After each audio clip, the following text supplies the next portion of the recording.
I did not have sexual relations with that woman.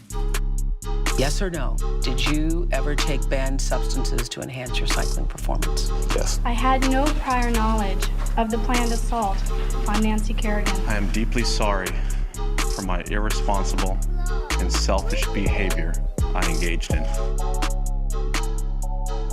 What's up, everybody? Welcome back to Oops the Podcast. I am Giulio Gallerati. I'm joined by Francis Ellis. How are you, Francis? I'm good. You came in on the top register there. Top register. No, No, I'll tell you what I want. Whatever. that's what it is. Yeah. I gotta.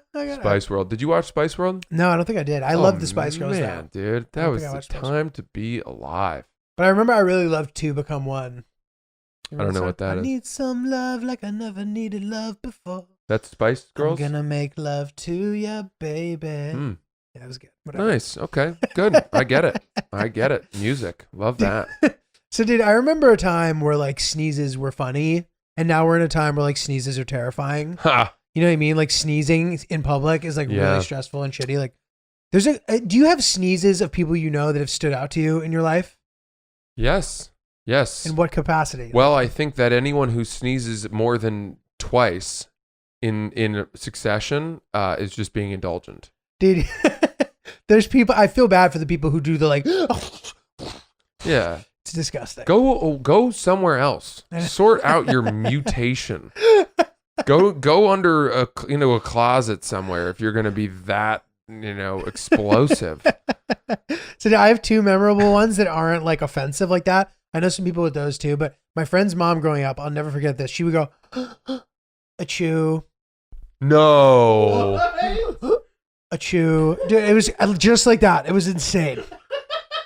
I was almost like, did they like, cause achoo is like how you write a sneeze out. I was like, is this where the prototype came from? Like this lady, achoo. Achoo is the onomatopoeia of sneezing. Correct. It's the cartoon depiction of a sneeze. It's true. Dude, it blew my mind. I'll never forget it. And I haven't, this is my childhood friend's mom. No way. Her name was Debbie. Huh. So there's that. And then one of my friend's ex-girlfriends had the most preposterous sneeze. She would go, dude. And every time she sneezed, everybody around her would start dying of laughter. All right, here's a question. Would you rather have a totally out of control sneeze that renders you ridiculous and silly that people laugh at you for, or have the same thing for your orgasms? Oh, whoa, that's wild. I don't mind the funny sneeze over. I don't want to be an embarrassing like, oh, I'm gonna. It's similar, so isn't embarrassing. Yeah. That is interesting though. You're right. Like the cum reaction can really sometimes be. Have you seen MacGruber? No, I've never have. Oh my God. What does he say when he's going to come?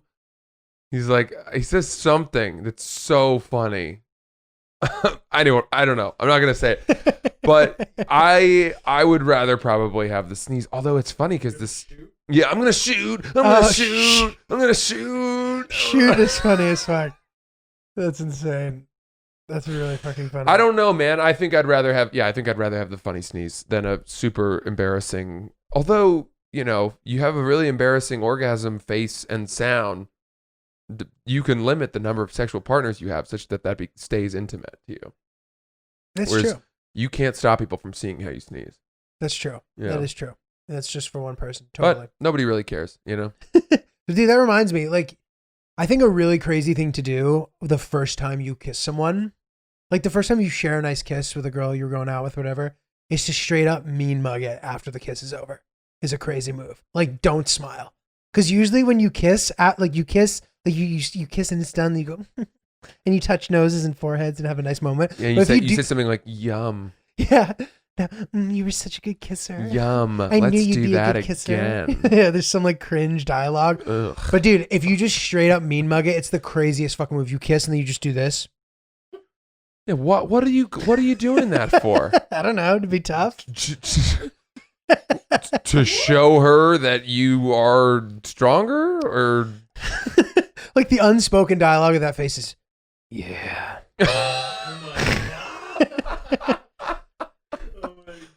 Oh Lordy, I don't where know, that came Giulio. from. I have a friend.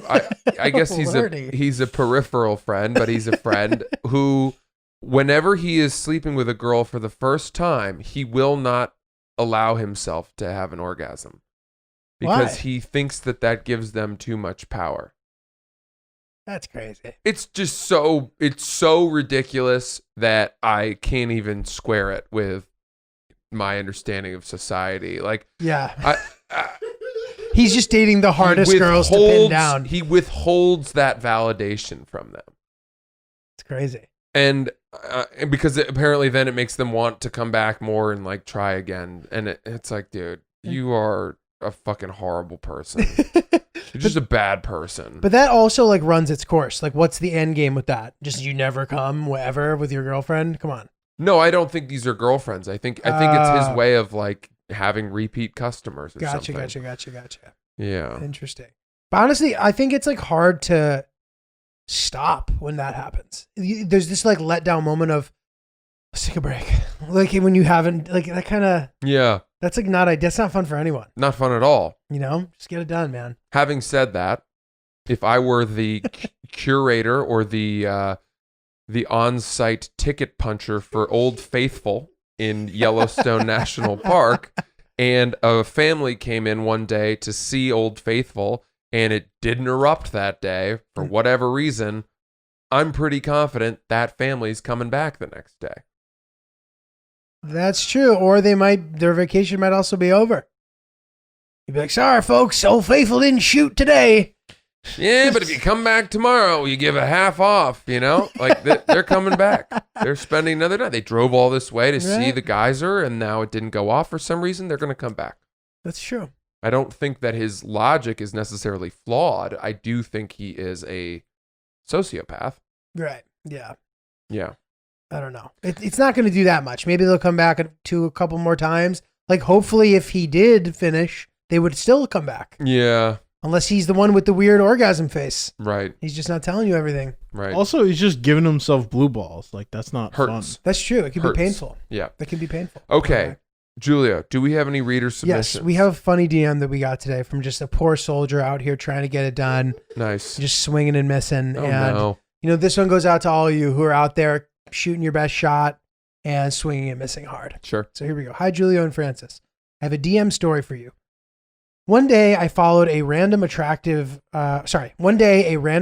girl followed me, so of course I followed her back. Pretty standard. Mm-hmm. I wanted to slide in her DMs, but lacked the confidence to do it. Months pass, and finally, yesterday, I woke up feeling motivated and decided that today was the day.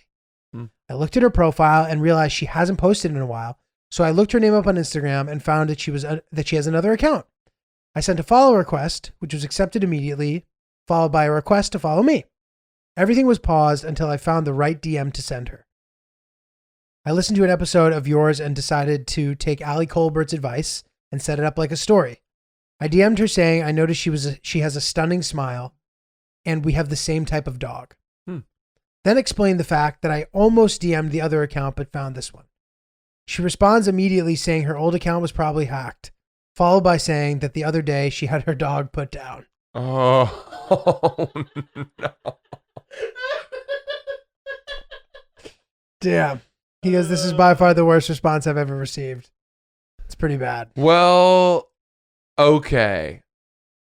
First of all, it's such a catastrophic swing and miss that it's almost something to build upon. I would agree. It's a great, how did you guys meet? It is.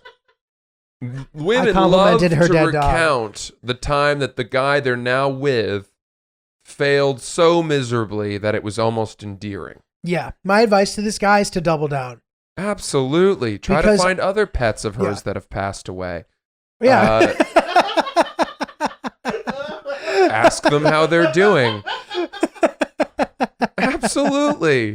Find more grief That's pretty funny. to seize upon in her life. Dude, that's great. I mean, she also like needs to be more understanding. Like I don't know if she was cool about it or not, but she's like, this girl's just following this guy from multiple accounts and it's like, I put him down, you dick. Yeah. You know, hopefully she'll make it easier for you to bounce back from that one. I'm going to give her the benefit of the doubt and assume that if she did respond, she wasn't doing it from a you should have known better point of view. Totally. I think you're in a good position here. Yeah, I do as well. Yeah. It's a swing and a miss, but you're in a good position. Like, I got into a fight with my girlfriend on our first date. Right. And we love talking about it. Mm-hmm. I also slid into her DMs and was swinging and missing hard left and right. And at the time thought I was crushing it. And we love to talk about that too. So sometimes, a dishonorable, like shitty situation will end up working for you later on. Yes. There's no easy way in. Yes. Oh, it shouldn't be easy. Yeah, exactly. Yeah. I don't know. Love that. You had another funny thing that you had mentioned. Oh, another submission. Not yet, but it wasn't. You said you read something on like Reddit or something. Oh, well, we did the call her daddy Reddit thing on Monday's episode or Tuesday's episode, and I have another one. Love it. That I actually wrote about. This one's shorter.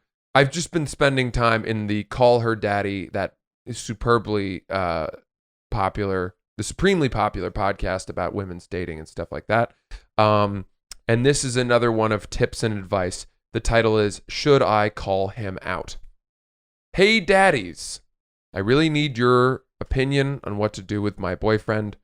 We've been together for 3 years now, and we have a healthy relationship. Starting to see a bit of a theme here. Yeah. They always start by saying how good things are. For like a short period. We'll be the judge of that. 2 or 3 years is a pivotal time in a young person's relationship. Sure is. From the beginning, I have made it clear that I do not care if he watches porn, but paying for it crosses a line for me. What an interesting thing to lay down that's a very clear rule. Yeah, it seems pretty arbitrary to me. Yeah. I have noticed that recently his dick is not as hard as it normally is during sex, and it turns me off so much. Wow. Like, to the point where I have almost told him that I want to stop in the middle of the sex. It's impacting our sex for me. I had a gut feeling that for some reason he was paying for Pornhub Premium or something like that. I'm not proud of this, but I did look through his bank statement on his phone one day. I found a $9.99 charge from probiller.com and a $7.99 charge from the same website again about a month later. I know that is from Pornhub Premium and Model Hub. I also know that his favorite porn star is on Model Hub and sells videos for those same prices. Should I bring it up? I have waited a little bit, but it bothers me because it's impacting our sex in my eyes, and he can spend money on porn, but whenever we go do something, we always pay separately because he talks about how he is tight with money because of his school payments and other bills. I literally can't remember the last time he even bothered to pay for me when we do anything. It just bothers me that he can't pick up my Chipotle bill. Oh my God. But can spend money on porn. This is fair. I also pay for his food sometimes just to be nice, but he never returns the favor. I also have big school payments and other bills, but I make the effort to still pay for him, ? I need opinions on what to do. Should I confront him, ? Should I wait another month and see if he pays for another video? Should I not say anything at all? Let me know. Damn, that's pretty good. That's pretty good, man. I think, I think that's fair. First of all, it's way more than fair. Yeah. Do you know how much porn is free? All of it.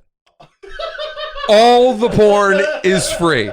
All the porn. If porn were like some tangible thing that you could lay down, it would be one of those like stupid brain teaser questions where if you laid down every porn video, how many times would it wrap around the earth? 400 times. 100%. End-to-end porn tapes would go around the earth dozens and dozens and dozens of times. There is so much porn. You could watch porn for the rest of your life, one day after another, never stopping, never ceasing, not sleeping, and you would never stumble upon the same video twice. Yeah, it's true. There's so much porn. This guy doesn't need to be paying for porn.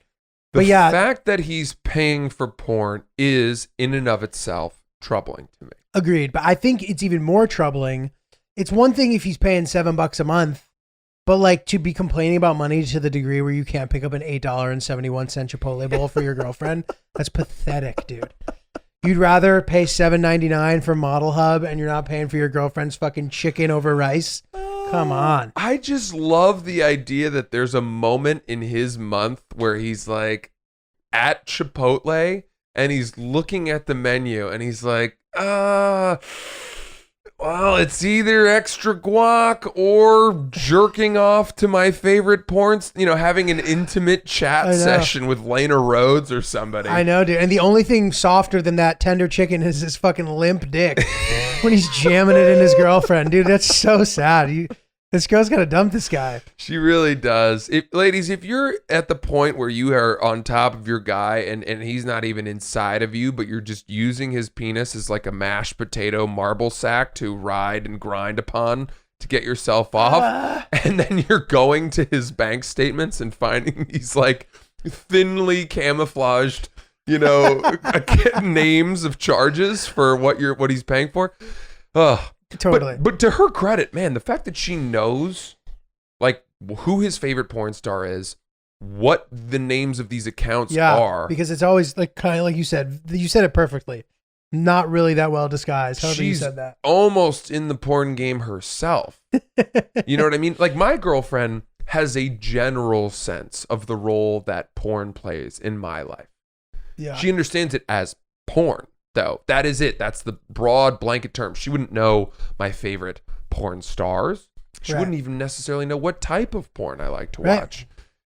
So she knows that like when I go on the road and I'm in a hotel, she probably assumes that I jerk off a couple times. But she's not worried that like I'm not going to make rent this month because of my subscriptions to Pornhub Premium. I know. And dude, that's so true. And also, it's funny too, like who the fuck has access to their 2-year-in boyfriend's bank account? I know. Like, that's crazy. A lot of red flags from like this story. Maybe this guy hasn't switched to paperless and he's getting his fucking statement in the mail or something. But dude, like, why? Like, I think at the end of the day, doing this sort of frivolous due diligence always creates a negative situation. Sure does. There's no need to be like combing through all this shit. I get it. Like, if there's cause for concern and there's no communication and your boyfriend's dick's all soft. Like all the things that she found are like way more incriminating than some other things that I've heard as far as like it's affecting, there's like a direct effect. Yeah. Like he'd have $18 left over to buy her a fucking fancy spicy margarita at a nice restaurant. And 2, if they're going on the border, you know what I mean? Yeah. On the border. Like if they're going to some shitty place, like he could buy her a couple of drinks with that spank bank cash. That's right. It's crazy, man. I just think, I don't know. Do you think that porn has affected our sex life in general? Maybe a little bit, yeah. That it has changed our expectations for how we see sex? No. Or that it has... No. Only really early in the game. Like you learn, like I don't expect in any time, I've had an experience with a girl where they act the way that they think a guy wants because that's what he sees in porn. That's always a very negative experience. Like, yeah. Like any of that shit, like that's fucking lame as fuck. You know what I mean? Like putting on the porn thing. Yeah. So I don't know. I don't think it affects, maybe in a way of like, what's possible. Like, but beyond that, I don't know. Not really for me in my mind. The best. What about you? I think the best school for sex is a committed relationship. Without question. And the best, I hate to say this, but the best, sexual partners, and my girlfriend would be at the top of that list, have always been people that have come out of serious relationships. Oh, interesting. Meaning, if you've just gone from one night stand to the next, you're not learning anything. You're not connecting with people. Right. Master of none. Yeah. Nobody has the sense of security enough to be like, well, hey, if you did this a little differently, like I'd like this more. You have to go through enough. And also, by the way, I think if someone's only been in one relationship and only gotten that person's sense of sexual preference or whatever, you could find yourself with some seriously weird stuff. Yeah. But if you get enough of a sample size where you get to a point with people where you're comfortable that you can kind of say like, I like this and I like that, people create a collage, a vision board of sorts, a tapestry of sexual tastes Totally. that comes together. And experiences and techniques and Yes. rhythm and Yeah, you find all out that what you're stuff. good at. You find out what people in general tend to like. Guys are pretty similar. I mean, you'll find outliers. There will be aberrations, absolutely. However, in general, I think most men would say, what the last 5 guys liked. Take the median of that, yeah, and I'll sign up for that. 100%. And like even me, you know what I mean? Like I like variety for sure. Like I'm not a like, all right, I don't like getting into that like sex routine. I think that like is boring. Yeah. You know what I mean? So I'll definitely mix it up. But still, any of those previous skills, like when you're with a person for a long time, you get to explore these different things as opposed to, like you said, if you're just having one night stands, you're having that first time sex all the time and you're not having these like, and granted, I'm sure that there's some combination of both, like a girl who sees a guy for a few months, whatever. But someone who's been in a long relationship definitely knows their way around. That's right. Around the bedroom. They sure do. Instead of it, instead of it just being like, okay, I need to impress this person. Exactly. Stop showing off. Yeah. Yeah. Just do what you want. Yeah. I think that that's really attractive too. Doing what you want. Yeah. Like get yours. Yeah. Get yours, girl. Play your game. Play your game. Absolutely. Well, yeah, I got an email, or we got an email that poses a pretty interesting question that I think we can attack. Fun times. That I thought you might like. So I think this is a great question. Dating etiquette is the subject line. And here's the question. How long into a conversation with someone who may be interested in you is it mandatory to tell them you have a significant other? Too soon and the person may be offended. If you wait too long, you're in the wrong and kind of lying. Dude, I've always wondered about this. This is a tough one. This is a really tough question. It's such a like cocky dick bag move to be like, listen, I have a girlfriend, presumptuously. Because then the girl's like, I don't care. I didn't like you. I also think the rules are very different for men and for women in this question. Interesting. Elaborate. Well, like you just said, if a girl is talking to you and you were to just come out and say that, that's insulting and cocky a lot of the time. Totally. Right? I've made friendships awkward because I jumped the gun with it. Yeah, but at the same time, if you wait for them to get to the point where they're all of a sudden like touching your leg or something, and then you react and say that, have you led them on too far that they felt comfortable touching your leg? Right. Should you have said something earlier? I think coming from a guy's perspective, there's a classier way where you can insert your relationship into the conversation without it being a whoa, back off moment. Right. You mentioned the girlfriend. Yeah. Well, that's so funny that you say that. My girlfriend and I were actually at the movies last week, and then like you're fine. Totally. But even that requires a degree of finesse though, because there's a way to do that that's the same as, sorry, I have a girlfriend. There's a way to say, oh, it's funny, my girlfriend, that is the same as, sorry, I have a girlfriend. Yeah. Dude, I've messed up friendship, like acquaintances because of this. Like there's this girl who, I forget how I met her originally, must have been at a comedy show or something. I used to see her at the gym all the time. And we're fine, like, we're definitely still friends. It's definitely fine. But like there was definitely a moment where it clearly got awkward because she's like, we should get coffee sometime. And I texted her back and I was like, I probably don't even need to say this, but like, just, like I have a girlfriend. And then she's like, oh yeah, of course. Like I have a boyfriend. And like, then every single time I've seen her since then, she asked me about my girlfriend. Like, and it's just like awkward as fuck and weird. And I'm just kind of like, this is stupid. And you don't know if you never know what people's intentions were. Right. And you know, like you may have misread that, but you also may have not misread it. Totally. It may have been that she only responded that she had a boyfriend and he wasn't like a totally real boyfriend yet. Totally. And that if you guys had gotten coffee, she would have been happy to go then follow that up with drinks, and one thing leads to another, and she's getting, what she had hoped for. Totally. She also worked next door to where I live too. Like I was running into her all the time. In your defense, it is always right and true to err on the side of caution. Absolutely. To side with your relationship. Better to lose the friend than the girlfriend. Yeah. Yeah. Totally, dude. The girlfriend takes precedent there. I think that that's absolutely the case. Man. So I think our actual concrete answer to that is what you said, which is you try to insert it in a way that makes them still comfortable answers any question that might not be addressed without being offensive or presumptuous. All right. Just in case. That's coming from the guy's perspective. Right. Let's flip the table here for Cool. a second. Because when I was younger and single in New York, I went out with 2 of my buddies on a triple date with Wow. these 3 Swedish girls. Awesome. Yeah. We went to a very fancy kind of like hotel restaurant in the Lower East Side, one of those cool hip hotels. Right. Like in the Rivington or something. Yeah, I don't even know what it was. They had a really nice restaurant, $18 cocktails. We order for everybody. It's expensive. We're having a great time. And, we're our table, it's like the table is integrated. Boy, girl, boy, girl. Love it. And everybody's flirting. It's great.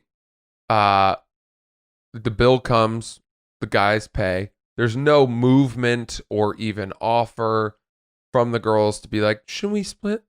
Whatever. Yeah, whatever. It's fine. Then we go to a nightclub, but it's like more of like a lounge, super hip place. It was called Paul's Baby Grand. Oh, yeah. Yeah, very hip. Yeah. Chloe Savigny is like a part owner. Yeah. She's super in the scene and in the mix. It And was a it's good like, little spot. you got to show up. The doorman evaluates you, and his ideal customer is like a 72-year-old gay Jamaican man, and carrying a little poodle or something. And we've got these 3 Swedish girls with us, and so we're allowed in, and we ended up having a great time, and we're in there and we're dancing, and now I'm like $300 into this night. Yeah. Because I'm buying drinks. And the drinks at that place are like $20. Yeah. For like a vodka soda. And at some point, I was like, let me give it your number, or fucking, I don't know. Maybe I was like, we should go out sometime. And the girl was like, well, I have a boyfriend. And I was annoyed. That's really annoying. I was annoyed. I mean, that's just clearly a violation of what's the way to approach that. I'm not annoyed that she has a boyfriend. I'm annoyed that we were on a fucking triple date. And your girl was the one with the for boyfriend. hours and hundreds of dollars. Yeah. Where I didn't know. Right. Do I have a right to know? Yeah. I mean, like, I don't know if it's a European thing or something, but like picking up the bill like that extravagantly when it's not a date just seems like overkill. Because I don't have the ability to like just be like, well, you got me this time. Well played. I wouldn't do that either. I was like, this is ridiculous. You like confronted her? I was like, yeah. What at what point did you not see where my head was at? Like, how could we have been so far apart on this? I'm sorry, but like you basically you led me to believe that whatever that you were encouraging my advances and like right. All this. And then she went into this thing of like, what, can we not just be friends out on a date or like out to dinner with friends? Is there anything, why is it weird for us to be friends? And I'm like, well, maybe in your fucking fake model world where like, promoters take you and they're all your. Right. You all just use each other. Right. So I get, maybe that's the world you're coming from, but the world I'm coming from, like you take someone out to dinner, you have an honest conversation. There's a little bit of a, by the way, for the record, if she had dropped the boyfriend thing into the conversation earlier in the night, we would have had more fun. Right. The night would have continued with that understanding. We would have gone to the nightclub still. We would have danced. Totally. I would have been happy to pay for shit, but at least I would have known where I stood. That's true. Probably the same outcome. Yeah. Yeah. Like, yeah, dude, 100%. What, like, you guys go to dinner with 3 girls and suddenly the girl with the boyfriend is paying, but the other 2 aren't. You know what I mean? Yeah. Of course you still end up paying. I'm not going to hear that news at 8:30 and be like, wait a minute, really? Bye. Yeah. And just fuck off to some place where single people hang out. 100%. Yeah. 100%. So I don't know. That's an extreme example, but I think that even the other way around, like I think there's a little more leeway to get away with it as a girl. Is that possible? That's what I'm saying too. Because you can be like, yeah, I don't know. It's easy to pull that card that like, what, I was just being nice. What, I can't have friends? Yeah. But he's nice. I didn't know he liked me. I don't know. Yeah. That Dude, seems like a my more buddies were effective- mad at me for making any sort of point about it whatsoever. They Totally. were like, dude, they played the game. What's wrong? Why are you mad? You're mad. Don't hate the player, hate the game. 100%. And I'm like, that actually is totally fair. That applies. If I were a hot Swedish chick, I don't know if I would do anything differently. I would ride the stupid expectations and the horny, eagerness of New York single males to get as many free dinners as I possibly could in my very tight leather jacket. Absolutely. That's what I would do. And your bird dog's pants. And my bird dog's pants as a hot Swedish chick. Yeah. No, we do love the bird dog's pants. You How gotta are you love the feeling bird about dogs. your BDs? Dude, I love them. They're fucking unbelievably comfortable, versatile, nice and cool. Don't wear underwear. Yeah. There's something nice about free balling it in a way that doesn't make you a degenerate. Yeah. You know? I threw You know? out my entire underwear drawer and made space for my drugs and stuff. That's what's in there now. Because, dude, it's true. Like, not wearing underwear is just means you don't have control of your life usually. For the most part. But when you yeah. have silk underwear built into your pants, it's really a big step up. It keeps you locked and loaded and ready to pay for all those dinners that you shouldn't be paying for. It's true. But, dude, it was great. I mean, obviously, the shorts were an obvious thing, but I'm impressed that the pants are now a thing on the table. Yeah, The bird dog's pants really are versatile. That's where I would go if I were you guys. And in order to find them, you can go to birddogs.com, use promo code OOPS, the name of our podcast, Correct. and you will get a free pair of nunchucks That's with your correct. first order to Right. fight off all those bad Swedish vibes. But also, you can take that, and when the Swedish girl tells you, I have a boyfriend, you can fight him with the nunchucks Bingo. and take his girlfriend from him. And then you'd be like, do you really want to stay with a guy who got beaten up by some pant nunchucks? What a loser. And she's going to be like, I guess not. Exactly. Come And you're with like, this girl who likes traditional roles where you're paying for things, what's more traditional than having to fight a man in the wild to mate? Does it get more traditional than that? Fantastic. Come on. Birddogs.com, promo code OOPS. Get there now. You won't be sorry. Thanks. Love it. So, dude, I have a question. Did you ever have a friend as a kid who lied about knowing celebrities? I was that kid. But you did know them. You were friends with I Harrison knew Ford. some of the ones that I said I knew. When I came back from summer vacation the year that I had hung out with Harrison Ford, and everyone was so impressed by that, I was like, well, I need a new celebrity next summer. That's hilarious. And I remember even in 4th grade, I knew that I needed to make it somebody who was kind of esoteric enough that people wouldn't question it. Right. And I came back and was like, this summer I met Joey from Friends and Shania Twain. What the fuck? I'm 100% serious. That's crazy. And people were like, that doesn't line up. And you're like, well, I know Harrison Ford. And they're like, that is true. I had the pictures with Harrison Ford, which I showed everyone. That's what caused them to buy in. But I didn't have pictures with Joey from Friends or Shania Twain. It's too bad that you were too young to use that to get laid, too. I know. You were 10, right? Or 9. Well, the getting laid equivalent back then was, getting the Valentine card from That's a girl that was not in your immediate homeroom. Because everyone in my immediate homeroom, if you were going to give Valentine's cards to anyone, you had to give them to everyone in your homeroom. But you were allowed to give individuals out to the satellite homerooms. right. And if you would get that kind of cross-pollination, you knew it was on. That's true. And you used your best Valentine for that, too. The Mickey Mouse. Yeah. Use your if you're exporting it to another class. Mighty Morphin mean- Power Valentine. Totally. Emotional shipping costs. Yeah. Sending it to other rooms. There was a girl who was really wealthy in our class. I know I want to say her name because it's so unique, but I guess I can't. And I hope she's doing really well. But her family was from Ukraine, Okay. and none of us knew where that was. Mm. But they had so much money, and everything they did was just 10x Right. You know, and I remember like for Christmas, I went to the type of school where like the kids would bring in a present for the homeroom teacher. Oh yeah, it's nice. And my family, you know, it'd be like a book or whatever. And this girl brought Bob Olney, that's his real name, our homeroom teacher, a full wicker picnic basket with like sets of plates, utensils. How nice. I mean, picnic tablecloths, everything. It was so elaborate. And we were all like, God almighty, you're making us feel like shit here.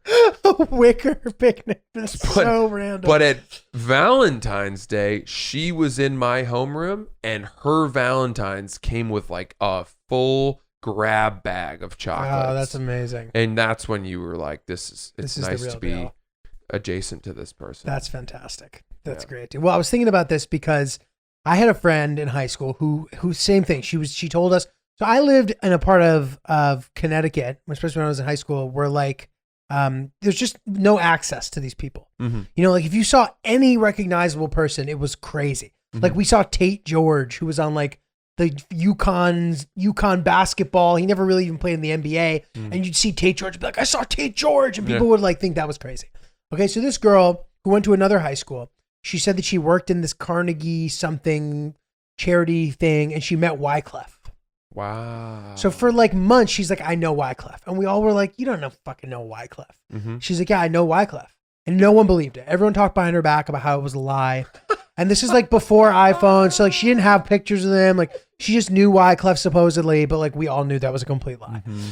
So then one day she's like, guys, like we got a hotel. I got a hotel, or Wyclef is getting me a hotel like in New Haven. Like, would you guys come to hang out with me and Wyclef? And we're like, yeah, okay, yeah, sure. Wyclef's getting you a hotel. We're like, so then she's like, guys, we got the hotel and like Wyclef might actually come. And we're like, yeah, okay, sure. Yeah, cool. So we all go to this hotel. We're just sitting there like waiting. All of a sudden the doorbell rings. It's fucking Wyclef Oh my God. with a bottle of champagne.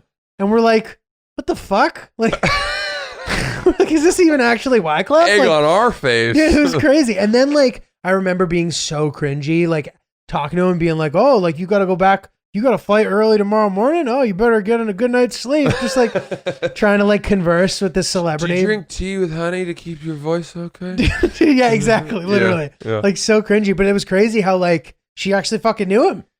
Well, all right. I have a lot of questions. I mean, yeah, it's really sketchy. Did I just First of all, implicate him in a weren't crime? you in high school? Yes. And it is weird that he brought a bottle of champagne to a hotel room that he got for a girl in high school. And even she might have been 18, but it's still alcohol.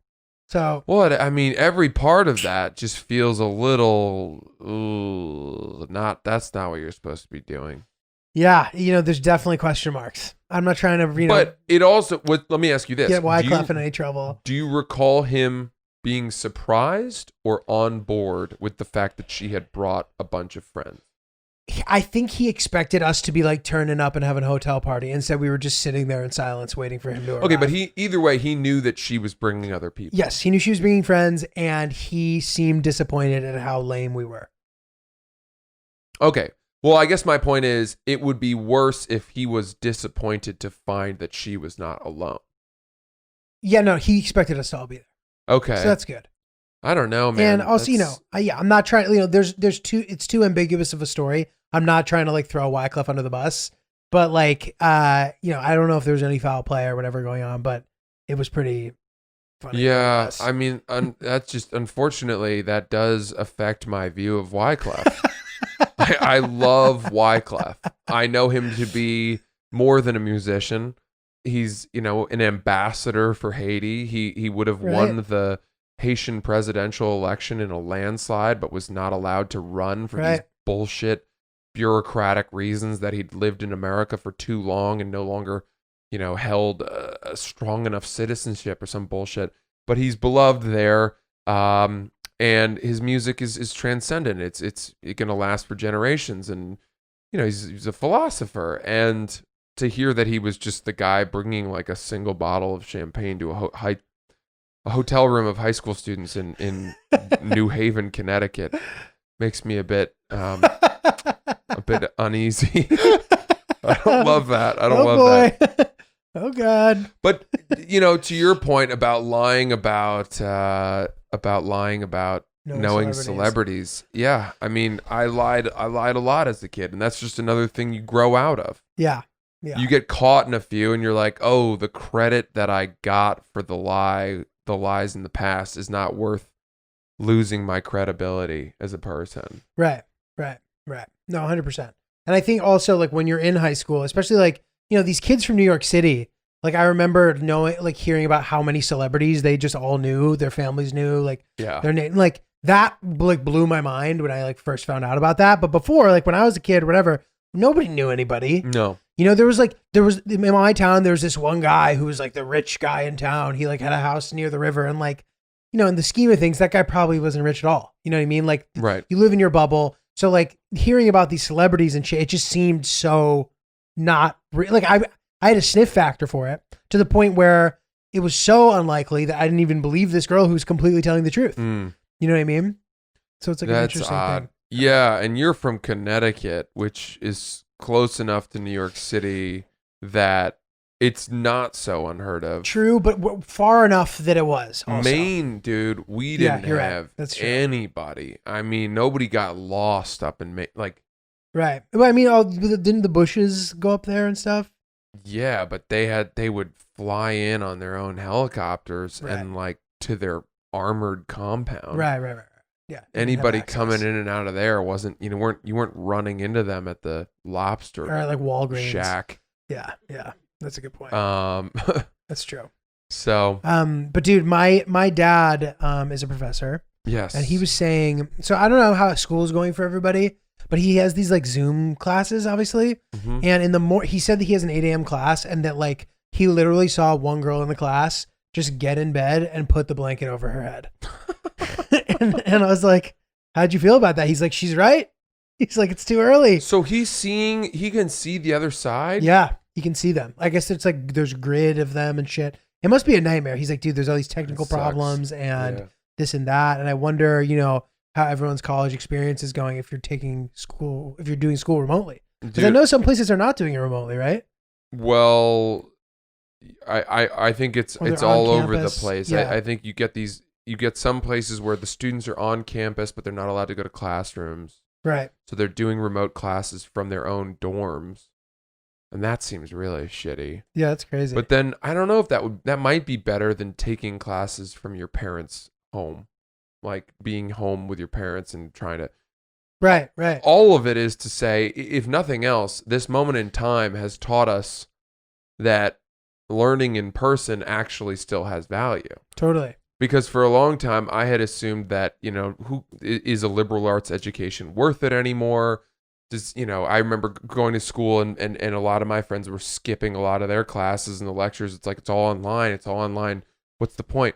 And it's like, well, now that it's all online and it has to be, it's way worse. Totally. I've talked to people that have younger children who have 4 to 8 year olds, getting them to sit through their, a basic arithmetic math class terrible. Is impossible. Yeah. Why? How can you explain to a 6-year-old that they need to finish this lesson on, reading or on basic shit when they're one web tab away from playing a game? Right. And if you don't sit over their shoulder and supervise them, they're going to know how to find that distraction. Totally. And dude, it's true. It's a good point though. I mean, like you said, now that it's only online, everyone hates it. And when you had to go at every class, everyone hated it. Why? Like it shows that a combination of both is maybe the most effective method. To have people in class and engaged consistently, if they can do the lectures online and then go to the discussions, like that seems like it could work. Right. Right. The future of education potentially. I got in trouble with someone in academia on Twitter. I wrote a joke. I wrote a blog talking about how you can improve your standing in your grandparents' will. 5 easy ways to improve your standing in your grandparents' will. Hilarious. This is, obviously I'm fucking kidding. Yeah. Having said that, times are tough. People's finances are tightening up. A lot of grandparents dying. Seems like an opportune moment to, improve your stock It's you versus your cousins, edge them out for the car, whatever. I don't know. You've got a little time left, like do what you can. So I wrote this blog, and some woman who was on Twitter, and she's got, like all of her credits in her fucking bio. She's Snooze. like PhD in epidemiology. Oh, God. And then it's like, she, her, and she's got her pronouns, and she's got all this stuff. She's very serious. She wrote like, this is sick. She sort of quote tweeted the link to my blog, and she was like, this is really twisted and disgusting. And she goes, it's trash. And that's what pissed me off, because it was actually very well written. And then she subtweeted herself and said, by the way, in case anyone was wondering, here's the author making jokes about sponge baths. Because I had written as, the precursor to my tweet link, like, let's hope that all those sponge baths pay off. Clearly a joke. And she was like, here he is making jokes about sponge baths. And it's like, that was so funny to me that she was going to try to draw attention to my insensitivity by saying he's making disgusting sponge bath jokes. Right, like that's the most innocent thing to be joking about. Like that's the best you can do, lady. Where are we? Where are we right now? That's the problem. I know, dude, that's crazy. It's crazy. I love it. Dude, that's great. Yeah, it's such an insane thing. And also, like, I remember just laughing so much seeing that was what she chose. I know. I was just like, that is crazy. Like, and you're like, sponge bath. Oh, it's funny to me that they think they're going to rally people to their cause, that they're doing God's work. That this is the crusade. I'm a leader of it. Let's get attention to let's root out the evil in the world. Yeah. Here's a guy writing about giving his grandparents sponge baths so he can improve his standing in their will. Like, what a sicko. He needs to be found out. Look at this. And it's like, no, I'm not the problem. I'm not the problem, but I'm not the top of the problem. Do you know what I mean? Yeah. Don't start with me. Start with the Klan. Start with the Klan.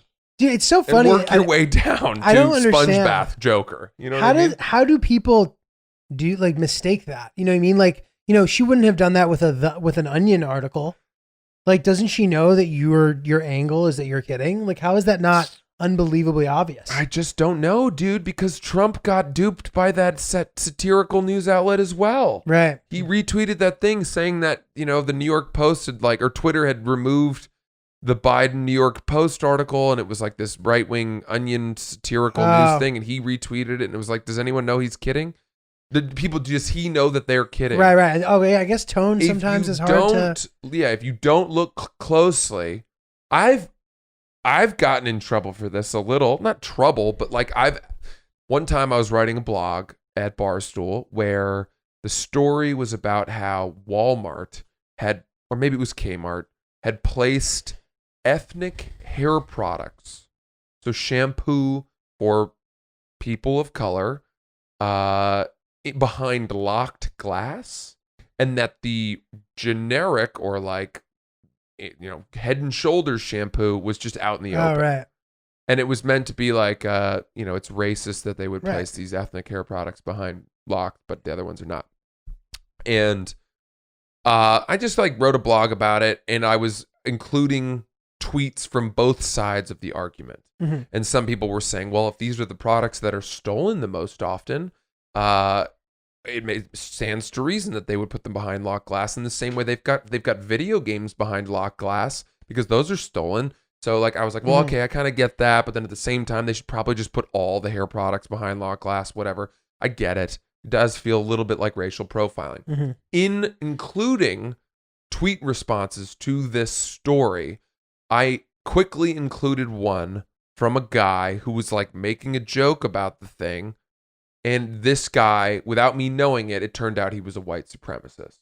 Gotcha. And had I dug into his tweets and his bio, I would have seen, whoa, don't shine a light on this guy. Don't bring him into it, right? Right. But all I did was I was just copying and pasting the Right. tweet replies from the original thing. Right. And so I included this, and then a writer at Deadspin, reached out to me and was like, I'm writing an article about the fact that you included this white supremacist's tweet in your article. My questions for you are, why did you choose to do this, etc. So he's working on his hit piece. Mm-hmm. And I started going back and forth with him saying like, I think that this is an interesting topic. Why don't we meet for lunch to talk about it? Did you? He said, I will take my answer via email. Thank you. And I said, I actually find that when issues are this sensitive, it helps to meet in person. You know, the power of discourse is helpful in bringing people together. Like, how about this place? Mm-hmm. And then he again refused with a very curt answer. And we started going, we both knew where the other side stood. Right. He was trying to back me into a corner. He was trying to force me to be like, no comment, so that in his article he could write, I respond. I reached out to Francis for comment, Right. and he said, no, nothing. Right. Instead, I'm like, let's talk, let's meet, let's talk. And I was like, I would think any journalist who worth their salt would want to meet with a source for their own article. And so I'm not giving an inch. And I'm actually giving responses that he can't use because they will make him look bad. For writing the article. In the right. end, he didn't write the article. And then I wrote a satirical blog about the entire exchange, saying a Deadspin writer was trying to write a hit piece about me, but I was trying to date him, and we both lost. That's hilarious. Did he see it? He must have, because it went viral. It like blew up. It was probably one of the best pieces that I wrote while I was there. That's great. Dude, that's hilarious. But of course, then he was one of the first people to write about me when I got fired. So Ooh, really? he probably won in the end. Damn, he was just waiting for that. Yeah, Hilarious. he's over at this new place, Defector Media. All these all the Deadspin writers. You know about Deadspin? Oh, like I've heard of it, but Yeah, they started their own new thing, which I have no idea how it's doing. It's all behind a paywall though, so. I'm very curious about like the new media outlets and how they're doing and what the new, like, is everything going the way of Patreon? Is everything going the way of like pay $5 a month and you'll get this? I don't know. Yeah. Not us yet. No, at we're least. happy where we are. Keeping it open and available. Good shit. Cool, man. I have one more thought for you. I know I've been talking a lot. I'm It's all sorry. right. Hit us. So the dog wasn't feeling well. Your dog. Yeah, Kojai. I wanted to ask you about your weekend also. Yeah. Well, anyway, so tell us about. Well, this is part of it. He Let's hear wasn't it. feeling well and he started throwing up. That's very sad. Poor little boy. Yeah, whatever. Dogs throw up. Right. They just eat bad shit and then they throw it up. Right. Fair. My girlfriend, her response to this was to cook him rice and chicken. Yeah, isn't that what you do? For humans? I think for dogs too. Come on. That's what I've heard. You're supposed This dog has been eating the same kibble for 49 human years. He's been fine on it.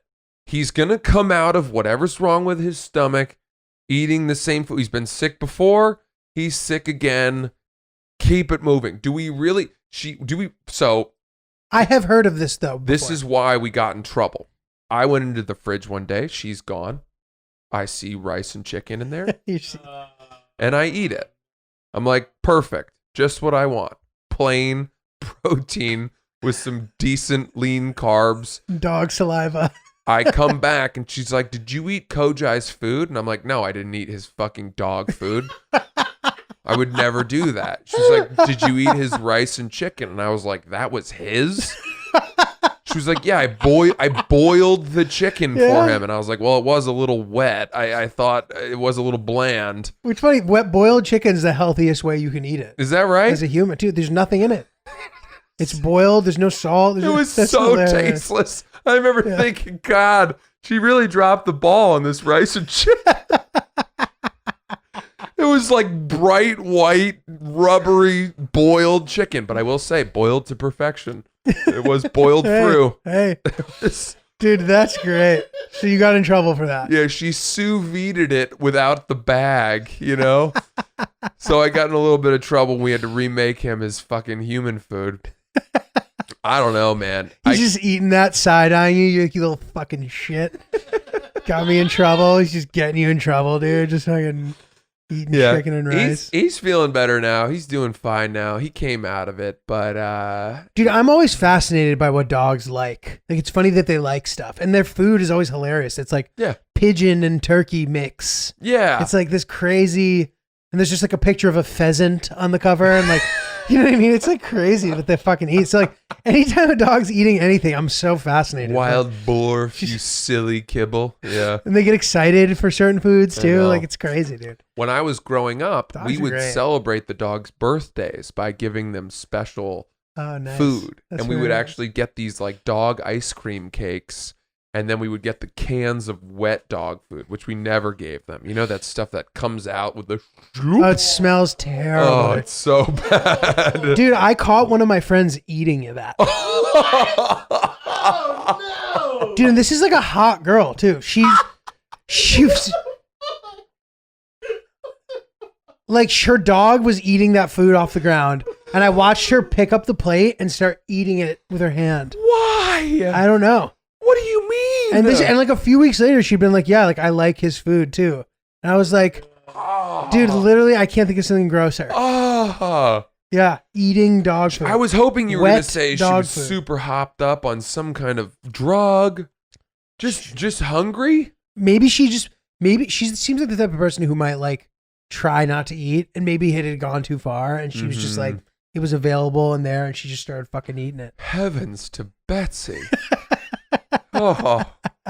Dude, really gross. Yeah, we used to, as soon as the problem was for our dogs growing up, Waggy, Sparkle, Gypsy, whenever we would start singing them happy birthday, they would go bananas. Because they knew. They knew, but then when we would sing happy birthday for the humans, they didn't know that it wasn't for them. And so we would have to make them some kind of side cake. So they chilled out. Dude, fucking dogs. Every man. birthday was celebrated for both dogs and humans alike. It's crazy. And it's actually funny. This is maybe a whole greater conversation that we don't have time for today, but it's amazing how you set your expectations based on another person's behavior. If you're shitty enough of a person, the people in your life will work around your terrible personality. It's true. It almost gives you no incentive to be a good guy, because people like so much more the story of the guy who was shitty who then became good than the guy who was just good the whole time. We love a story of redemption. Maybe.